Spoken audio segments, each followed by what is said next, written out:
Hey guys, Jonty Hikmet here, welcome to my channel. In today's video, I wanted to speak about indifference and about how eventually in the pain relief process, you eventually become more indifferent towards your symptoms, whether it's back pain, stomach pain, pelvic pain. You've heard me speak about all the symptoms before, migraines, whatever it is that you have. And when you become more indifferent towards your symptoms, you find you're not noticing them as much, and then that's when they gradually start to disappear, or you don't notice them as much the more that you become indifferent. But you don't just become indifferent to symptoms overnight. Before you truly become indifferent, you first have to learn how to sit with all the emotions that are instinctively arising during the onset of symptoms. So if you've watched previous videos of mine, you've heard me speaking about how it's not an accident that certain emotions will arise when you notice pain in your body. When I had IBS and back pain, I'd often feel quite afraid. I'd feel angry towards the symptoms when they arose. And only later on did I realize that my mind and body knew exactly what it was doing by giving me stomach and back pain. It said, hey, Jonty, you are not allowing yourself to feel fear and anger, perhaps for years and years since you were younger. You need to learn how to feel these emotions. You need to learn how to feel these emotions because it will benefit you if you do. If you learn how to feel safer feeling anger, safer feeling afraid, safer crying, safer feeling shame, then by doing so, you'll get more access to your intuition, and you'll make better decisions in your career, your relationships, in your life. To make those better decisions, we need you to learn how to allow your emotions. I've spoken at length about that on other videos. Please go through other videos to hear me speaking about it more. But so your mind and body is purposely giving you pain to get you to feel emotions, because it knows if you can feel those emotions, you will improve your life. Only when you learn how to acknowledge and allow the emotions that your mind and body wants you to feel, will you naturally, a byproduct of that is you'll become more indifferent. Because what happens when you learn to allow your emotions, you start to notice that they rise and fall. If you're watching this in my community, or you've watched any of my videos, you've heard me speaking about not only fear and anger and sadness, but things like hopelessness, despair, disappointment, judgment, the sorts of emotions you would never let yourself allow. You also learn to allow these emotions, loneliness. And at first, you'll notice a lot of resistance to feeling these things. You'll teach these resistant parts of you that, no, let's see what happens if I allow this, usually in a meditation, in journaling, maybe in therapy, in community. And you see that the emotion will get bigger, it will maybe create new sensations, bring with it other uncomfortable emotions, and then it will kind of pass. And the more you do this, the more consistently you learn to acknowledge and allow the very emotions you usually wouldn't acknowledge and allow, the more you see them pass, the more emotions will no longer have this hold on you.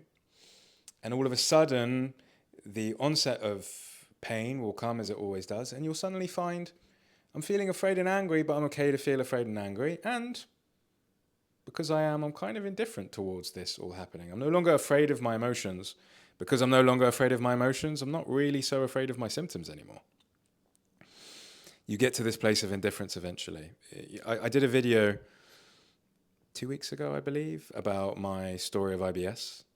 And I've had many questions since then about the latter stages of my process, like what specifically I did to get over the IBS, because I speak in the video about how eventually I learned to acknowledge and allow my emotions, and how doing so meant I was more indifferent towards my symptoms.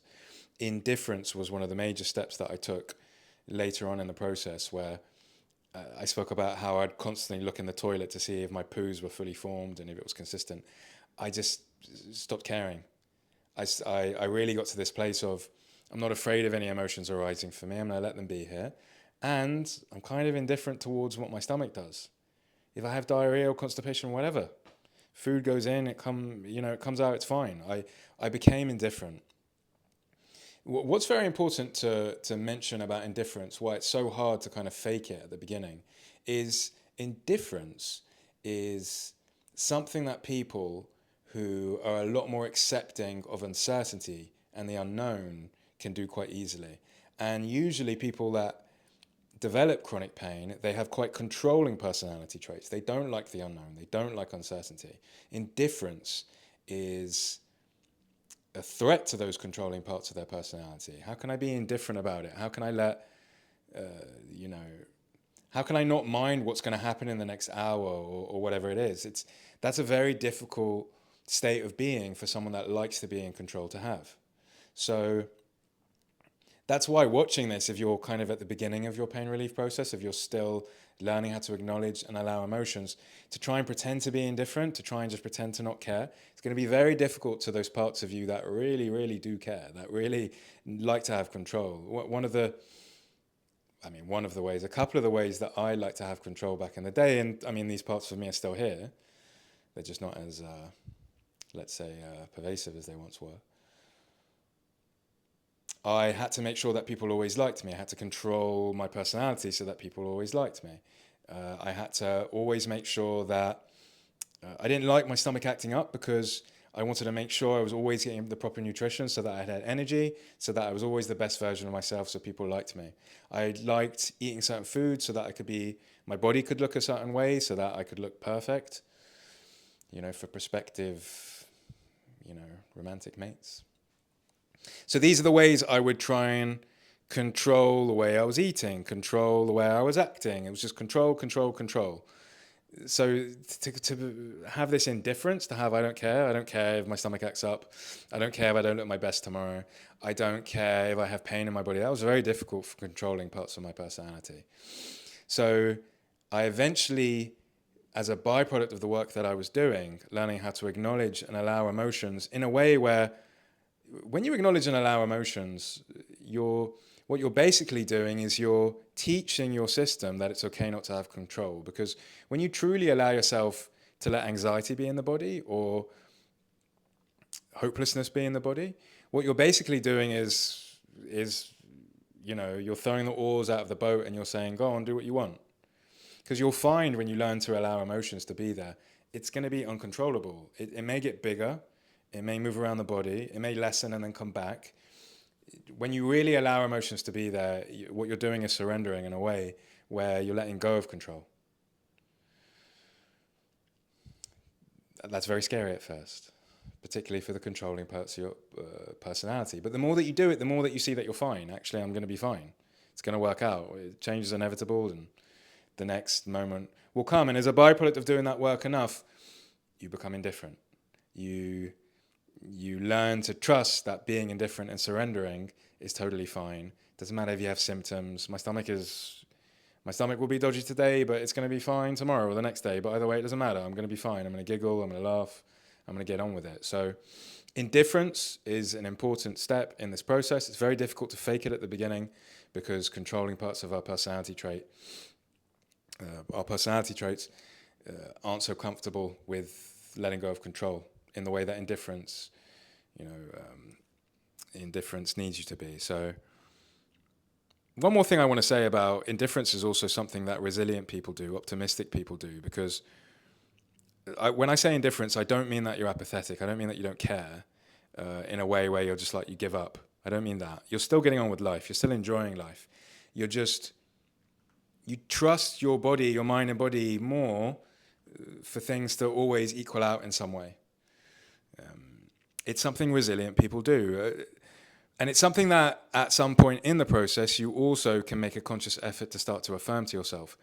If you're watching this in my community, then maybe you have or haven't watched my self-talk lectures, where I speak about the sorts of self-talk that we do to learn to become more resilient and optimistic and grateful, all of which teaches you to become more indifferent.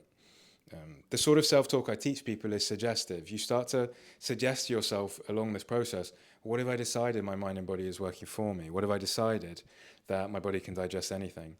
What have I decided that actually change is inevitable, this is going to pass? What have I decided to get back to normal life even with this pain? What have I decided it's okay to be out and about and for people not to like me? What have I decided that it's okay not to be perfect, always be the best?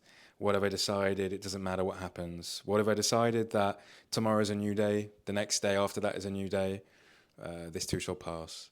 There's a lot of types of affirmations, you can start to suggest to yourself in the midst of also learning how to allow emotions, which teaches you how to become more indifferent. When you first start to do this, a lot of parts of your psyche are going to disagree with you. They're going to say, no, no, no, I'm broken. It's terrible. I need to be at home. This is very, very difficult. We need to care.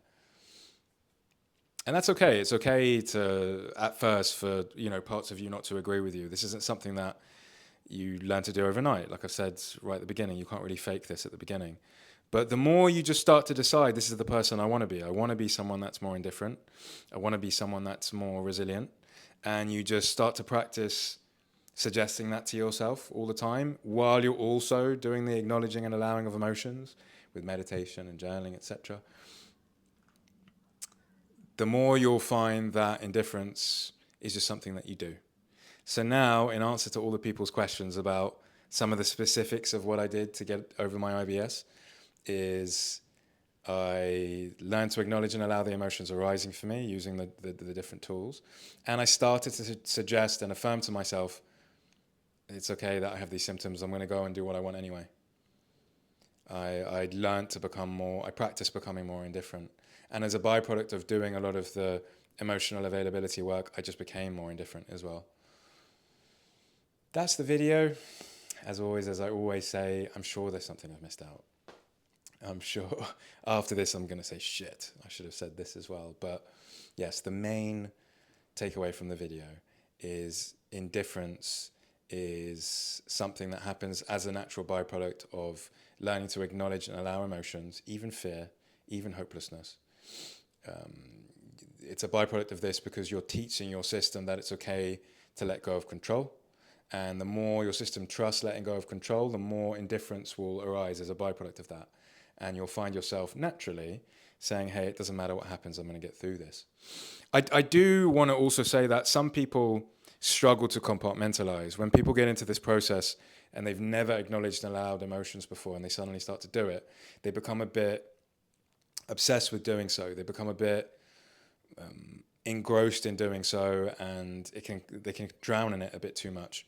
It's why again, if you're watching this in my community or on YouTube, I have videos about it. I talk about balance, because if you've never learned how to acknowledge and allow emotions, I know when I first started this, it kind of took over my day, it took over my life. Even the prospect of indifference was so difficult, because just learning how to meditate and journal and be there for emotions, I couldn't stop focusing on it the whole day. So you need to learn how to balance. You need to learn how to spend time, just like we do when we're hungry and we eat. I'm hungry and I eat, and this is when I'm eating, and the rest of the day, well, in between you needing to eat, I'm not going to think about food as much. I'm just going to get on with other things. It's the same with learning to acknowledge and allow what's arising for us. We spend moments in the day, maybe meditation, self-talk here and there doing it, but then we spend the rest of the day enjoying our life or trying to get back to it. Like I said in a previous video, trying to get back to normal life as quickly as possible. So I've worked with certain people that become overly obsessed with healing, and indifference is a bit more of a struggle for them to get to, and we have to quite purposely inject it. We have to quite purposely start to say, don't get too obsessed with doing the emotional availability work. You need to learn to just do it a bit in the day, but then also make a conscious effort of getting back to your life, doing the things that you didn't think that you could do ages ago, and seeing what happens if you do. Like I said in the previous video, getting back to the gym if that's something you want to get back to, or getting back to going out with friends if you want to, and see what happens when you do. If it brings up lots of emotions, then you know it's okay to take a pause and come back, but then try again the next day. Try and get back to normal life. If that's something that's difficult for you, that's why I have a community. That's why I started it, so that everyone's different. We can speak about your unique journey, your unique process, and help you exactly where you are. So if you are someone that's able to take on these tools, do them a bit in the day, but then get back to normal life, it's great. You're going to get to indifference eventually, and that's going to be a signal for you that you've learned how to let go of control. If you're someone that has become too obsessed with all these different practices, then you may need to learn how to inject indifference a bit more consciously with self-talk, with suggestive self-talk. But that's it. Any questions you have about this, please feel free to ask below on the YouTube video or in my community as well. Otherwise, thanks for watching. Have a lovely day.